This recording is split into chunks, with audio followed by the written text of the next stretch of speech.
It's Wednesday, February 14th, and that means it's also Ash Wednesday. It is. We're going to get into all that here in just a minute, but we have to check with Cheetah here and talk about this dense fog.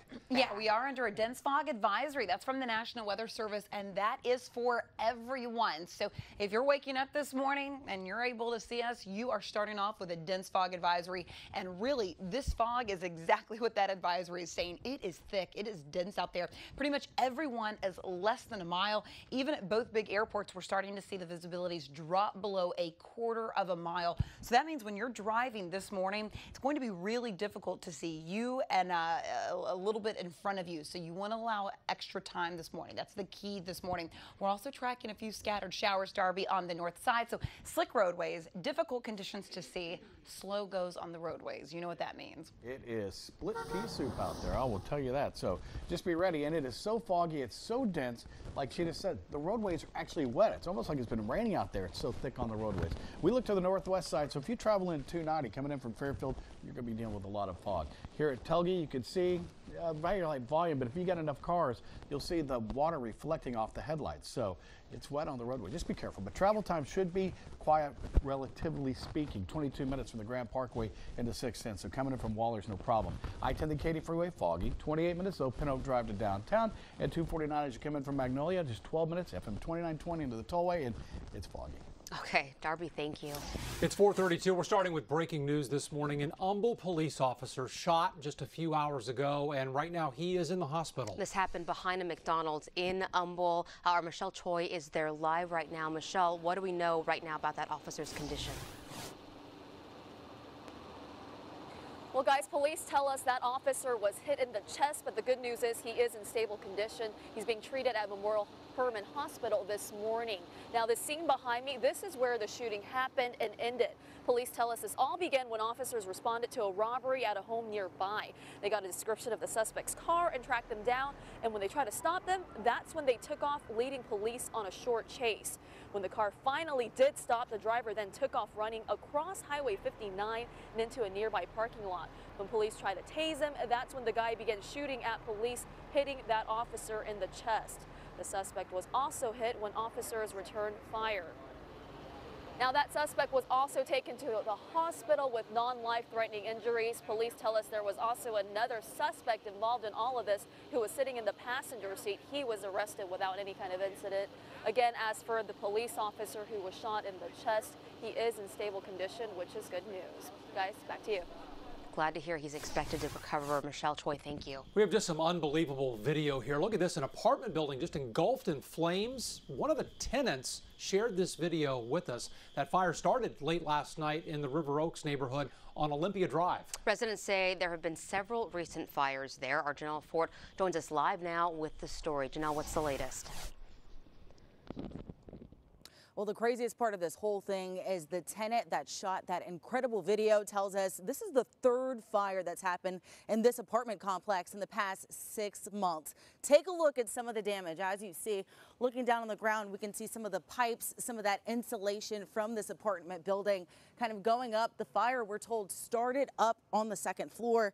That's what you're looking at now. Now, neighbors here are extremely upset. They say they're trying to figure out why this keeps happening. Take a look at that blaze up close from that video that tenant shot. The fire is raging through those upstairs unit. The fire department says thankfully the tenants were all able to get out and no one was hurt. But as you can see, this building is destroyed. We spoke to the man who shot that up close video and he walked us through what happened. I heard the sirens and I stepped outside and that's when I seen the smoke. And then once I seen the smoke, I alerted my roommate. And then I came back outside and took some footage and just sent it to my mom, let her know I'm all right. So. Now, as you can see, things have calmed down quite a bit here this morning. This building has 16 units in it. 10 of those units were occupied. Thankfully, the Red Cross was here. They took care of those tenants. But as you can see, this building is now not inhabitable anymore. Guys, back to you in the studio. Wow, just incredible images there. Janelle, thank you. A Houston police officer is in the hospital this morning after her patrol car was rear-ended on the North Freeway overnight. Investigators say she was checking on a vehicle stopped near the McKinney Street exit near downtown and was inside her patrol car when it was hit. The officer's condition has not been released. All right, take a second here. Come look at your TV screen this morning because police need help finding that the man you see right now on the screen. They want to question him about a crime spree that stretched from all the way from Pasadena to the University of Houston campus. Police arrested a second man as part of the case, and you're looking here at video of that arrest happening here at UH, not far from our studios. If you recognize the first guy we showed you this morning, you should call Pasadena police. This morning, deputies are looking for the driver who struck and killed a woman in front of a school. They say she was run over by at least 3 vehicles. None of those drivers stopped. This happened around 8:30 in front of Bammel Elementary on Red Oak Drive in Spring. We do have a crew there, and we'll bring you new information as soon as we can on air and online at KHOU.com. Well, this next story getting a big reaction on our Facebook page. A Sugar Land father is pleading for his son's life to be spared. Your comments almost entirely say you're feeling for this dad, but his son's sentencing is well deserved. Yeah, Bart Whitaker is scheduled for execution next week for murdering his mother and his brother back in 2003. Whitaker hired a hitman to kill his family so he could collect a $1 million inheritance. His father was also shot but survived and has now forgiven his son. He met with a member of the parole board in Austin yesterday trying to stop that execution. We're not asking them to forgive him or to let him go. We just want them to let him live.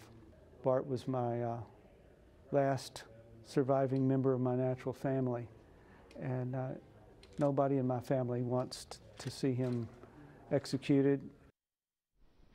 Mr. Whitaker is also asking for the governor to step in. We expect to hear from the parole board on this on Tuesday, and then Bart Whitaker's execution is set for next Thursday.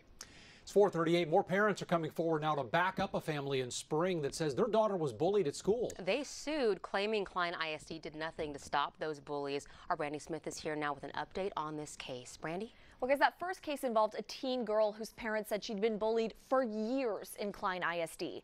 That family is the one suing the district, but now parents from Lem Elementary, they're coming forward. And this new group says the problem goes way beyond that one victim. So it's 8 parents in all who say something needs to be done to protect their 5, 6, and 7-year-old kids. They say the bullying started after Hurricane Harvey damaged the school building. They say kids now spend a lot more time in volatile situations like crowded buses. Angela McClune says the principal didn't do anything when her kindergartner got punched in the stomach on his bus ride home. Instead, she says the principal blamed her son for not telling a teacher. It's awful. I expect them to keep them mentally, physically, and emotionally safe and healthy. And when I realized that I could not count on that, it's heartbreaking. A Klein ISD statement says the principal can't give out information about student discipline. Parents say that's led to a lot of frustration and unanswered questions. So the school's holding a town hall on Thursday to talk about flood restoration, but the parents plan to use this opportunity to bring up this issue and press for solutions to the bullying problems. Sounds like they just want some transparency there, get some answers. And well, that's a tough problem to solve, too, because it's a problem in every school, too. So thanks, Brandy. Thanks, Brandy. Okay, let's talk to Cheetah Craft right now. And the fog, it's so thick out there. Cheetah, it is really bad. And, you know, it is bad everywhere. So no one escaping the fog here for your Wednesday morning or Valentine's Day morning. This is going to take a while to lift. We're under that dense fog advisory until 10 o'clock this morning. Visibility is pretty much widespread, less than a half a mile. So really, the first thing when you head outside this morning, everyone will notice is just how dense this fog is. Temperatures this morning a lot warmer compared to yesterday, and we're going to continue to warm up very nicely. So 50s out the door, 52 in Conroe, 52 in Cleveland, 58 this morning in Pearland. Throughout the day today, even though I am expecting the clouds to remain in place, temperatures at least will be climbing to the low 70s. So fog this morning, I'm going to keep about a 20% chance for a stray shower. That will be the case even for your lunchtime hour. So the first part of your day today, if you light showers, a little bit of a mist kind of embedded with some of those clouds. And then as that fog starts to lift, they're not expected to break. So it is going to be a gloomy, dreary, gray kind of a Valentine's Day for you. Scattered showers on the north side. You can see from Tomball crossing over portions of 45, Conroe, and into Huntsville this morning, and then even across portions of 69. Now, some of the moderate downpours I was looking at earlier, they've kind of started to break apart just a bit. So your 7-day forecast, 72 today, 77 for tomorrow. Your Friday forecast, we're still in the mid-70s before our cold front arrives, dropping our temperatures back down to the 50s and 60s.